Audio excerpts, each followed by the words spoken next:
Type 3 શૂન્યોના સરવાળા અને ગુણાકાર પરથી આપણે દ્વિઘાત બહુપદી મેળવવાની છે. દાખલા નંબર 1 1/4 અને -1. જ્યાં ફર્સ્ટ આપ્યું હશે એને શૂન્યોનો સરવાળો કહેવાય. આ ફર્સ્ટ જે છે શૂન્યોનો સરવાળો છે અને બીજું છે જે છે એ શૂન્યનો ગુણાકાર છે. હવે જે પહેલું આપ્યું છે એને શૂન્યોનો સરવાળો કહેવાય અને શૂન્યોને હું આલ્ફા અને બીટા કહું. આપણને જે બે શૂન્યો મળે છે એમાં હું એકના આલ્ફા કહું અને બીજાને બીટા કહું. તો આ 1/4 એ શું છે શૂન્યોનો સરવાળો. તો આ બંને શૂન્ય છે એમનો સરવાળો કેટલો લખી દીધો મેં 1/4. ખ્યાલ આવી ગયો. આને વંચાય આલ્ફા અને આને વંચાય બીટા. બીટામાં બી જેવો જ હોય પણ ખાલી સહેજ નીચેની તરફ આમ લંબાઈ દેવાનો. તો આલ્ફા વત્તા બીટા બરાબર 1/4. સોરી. હવે આલ્ફા વત્તા બીટા છે એનું આપણે શૂન્યના સરવાળાનું સૂત્ર આપણે ભણ્યા હતા -b/a. સૂત્ર શું હતું? -b/a શૂન્યના સરવાળાનું બરાબર 1/4. હવે આ -b એમને એમ રાખવાનો. એકને લઈ જવાનો -b ની નીચે અને a ને લઈ જવાનો 1 ની જગ્યાએ. એટલે 1 ને નીચે લઈ ગયા, a ને ઉપર લઈ ગયા. બરાબર? તો આ a ઉપર જતો રહ્યો, a/4 થઈ ગયું અને અહીંયા 1 નીચે આવી ગયો તો -b/1. બરાબર સામે k લખી દેવાનો. k આપણે ધાર્યો. તો હવે આ જે પહેલું પદ છે એને પણ k સાથે સરખાવવાનું અને બીજું પદ છે એને પણ k સાથે સરખાવવાનું. તો પહેલા પદને હું k સાથે સરખાવું છું. -b/1 ને k સાથે સરખાવું. હવે આ માઈનસ આપણે b ની કિંમત લાવવાની છે. -b ની નહીં તો માઈનસ ને નીચે લઈ જવાનું અને ઓટોમેટિકલી આવી જાય, કોઈ પ્રોબ્લેમ નથી. જ્યારે ભાગાકાર હોય ત્યારે અંશમાંથી છેદમાં માઈનસ આવી શકે છે. તો માઈનસ ને હું નીચે લઈ ગયો તો b છેદમાં -1 બરાબર k એવું થશે. આ માઈનસ ને ખાલી હું નીચે લઈ ગયો. ત્યારબાદ આ -1 ને k સાથે ગુણી જશે.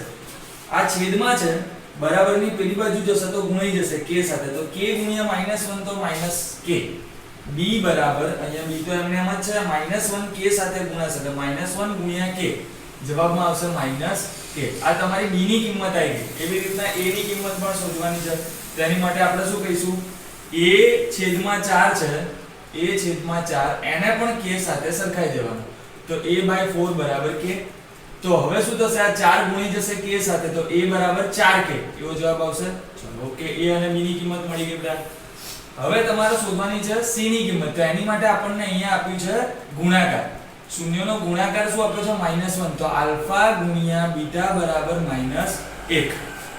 હવે આલ્ફા ગુણ્યા બીટા શૂન્યના ગુણાકારનું સૂત્ર મેં કીધું હતું c/a. c/a બરાબર -1. હવે કિંમત કોની લાવવાની છે? c ની. તો a જતો રહેશે પેલી બાજુ. તો c બરાબર -1 ગુણાકારમાં આવી જશે a. હવે a ની કિંમત પહેલેથી આપણે લઈને રાખી છે. કેટલી છે?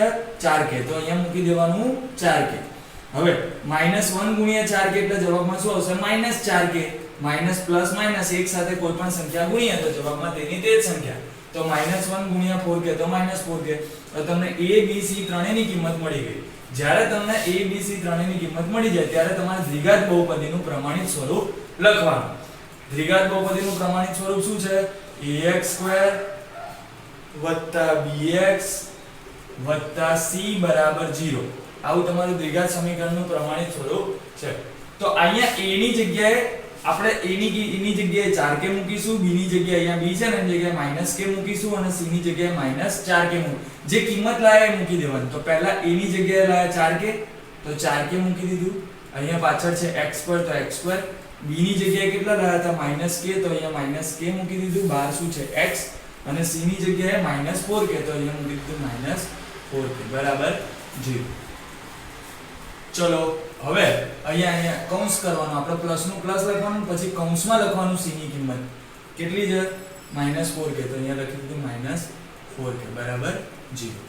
ચલો હવે છે ને ગુણાકાર કરી દો. 4k ગુણ્યા x² એટલે શું થશે? 4k x² plus minus -k ગુણ્યા x એટલે શું થશે? kx અને પ્લસ માઈનસ -4k બરાબર 0.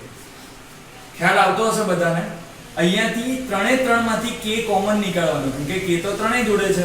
તો k ને જ્યારે તમે બહાર નીકાળો ત્યારે અહીંયાથી શું વધશે? પહેલામાં 4x². k બહાર આવી ગયો. અહીંયાથી બી k બહાર આવી ગયો તો ખાલી શું વધશે? -x. અને અહીંયાથી પણ k બહાર આવી ગયો તો ખાલી શું વધશે? -4 બરાબર 0. હવે k છે, k અને આખું પદ છે એ બંને વચ્ચે કયો સંબંધ કહેવાય? ગુણાકારનો. આ ગુણાકારનો સંબંધ કહેવાય. તો તો આ હવે k ને આપણે કાઢવાનો છે, તો k ને કાઢવો હોય તો પેલી બાજુ લઈ જવો પડે, તો 4x² - x - 4 તો એમને એમ જ રાખ્યા, ખાલી k કોની નીચે જતો રહેશે, 0 ની નીચે, 0 ની નીચે k આવી ગયો. હવે મેં તમને આગળ એકવાર કીધું હતું કે 0 ની નીચે કોઈ પણ સંખ્યા એટલે જવાબમાં શું આવે, 0. તો આવી ગયો 0. આ તમારું દ્વિઘાત બહુપદી થઈ ગયું. લાસ્ટમાં જે આવ્યું આ એ તમારું દ્વિઘાત સમીકરણ, દ્વિઘાત બહુપદી થઈ ગઈ. 4x² - x - 4 આ તમારો લાસ્ટ જવાબ. બીજો દાખલો કરીએ છે. મારી જોડે જોડે નથી લખવાનું, પહેલા એકવાર વિડિયો જોઈ લેવાનો, પછી મોઢે લખવાનો ટ્રાય કરશો તો વધારે ફાયદો રહેશે.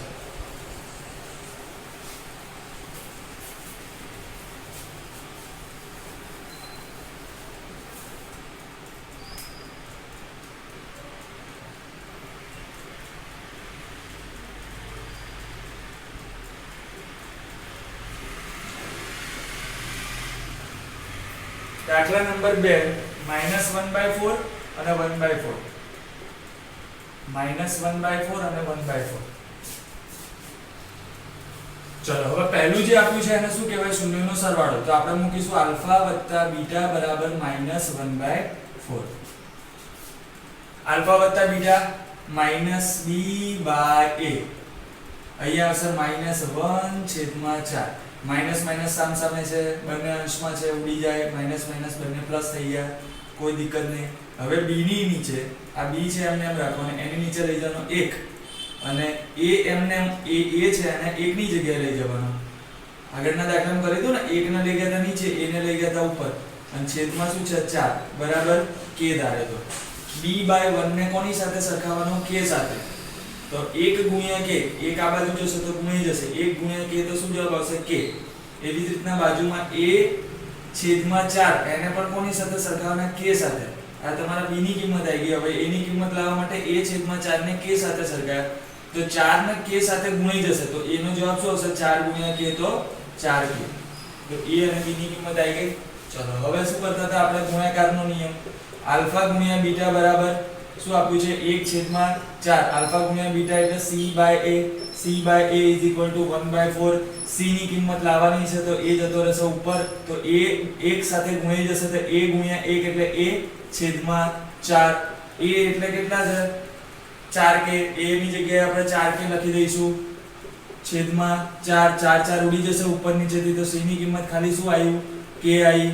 હવે લાસ્ટમાં દ્વિઘાત સમીકરણનું પ્રમાણિત સ્વરૂપ લખી દેવાનું બેટા, ax² + bx + c = 0.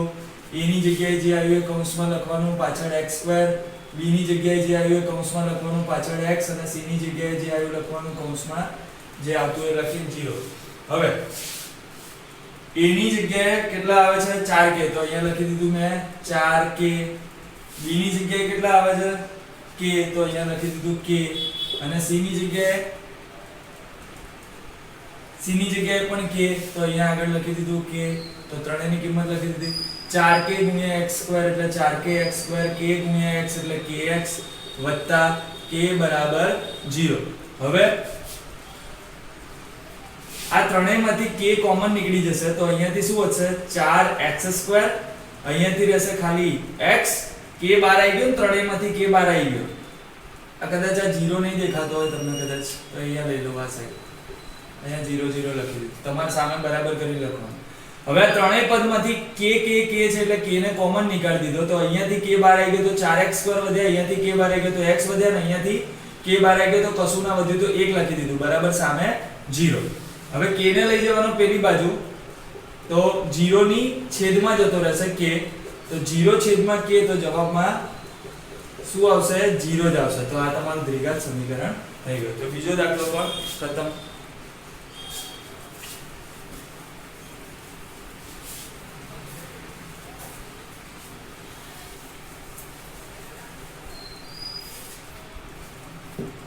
હવે કરીએ છે ત્રીજો દાખલો, √2 અને 1/3.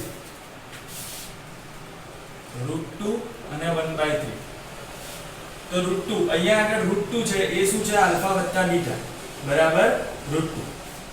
આલ્ફા વત્તા બીટા બરાબર √2. આલ્ફા પ્લસ બીટા એટલે શું થાય, -b/a બરાબર √2. હવે આની નીચે કઈ ના હોય તો 1 મૂકી દેવાનું. આ √2 ની નીચે કઈ નથી તો 1 લખી દીધું. -b એમને √2 ને લઈ ગયા નીચે, a ની જગ્યાએ અને a ને લઈ ગયા ઉપર √2 ની જગ્યાએ બરાબર 1 બરાબર શું થઈ જવાનું k. આને -b/√2 ને k સાથે સરખાવો તો -b/√2 બરાબર k. હવે મેં તમને કીધું તો આપણે કિંમત b ની લાવવાની હોય તો માઈનસ ને ક્યાં લઈ જવાના નીચે તો b/√2 બરાબર અહીંયા માઈનસ થઈ જશે -√2 બરાબર અહીંયા શું રહેશે ખાલી k. હવે આ -√2k સાથે ગુણી જશે તો b નો જવાબ શું આવશે -√2k. શું થયું ફરીથી એકવાર કહું છું આ -√2 છે k સાથે ગુણાઈ ગયો આપણે કિંમત b ની લાવવાની છે ને તો √2 નો પેલી બાજુ લઈ ગયા તો -√2 ગુણ્યા k તો શું જવાબ આવી ગયો -√2k. હવે આ a/1 છે એને પણ સરખાવવાનો k સાથે આ 1 છે એ k સાથે ગુણાઈ જશે તો 1 ગુણ્યા k તો જવાબમાં a બરાબર k આવી ગયો.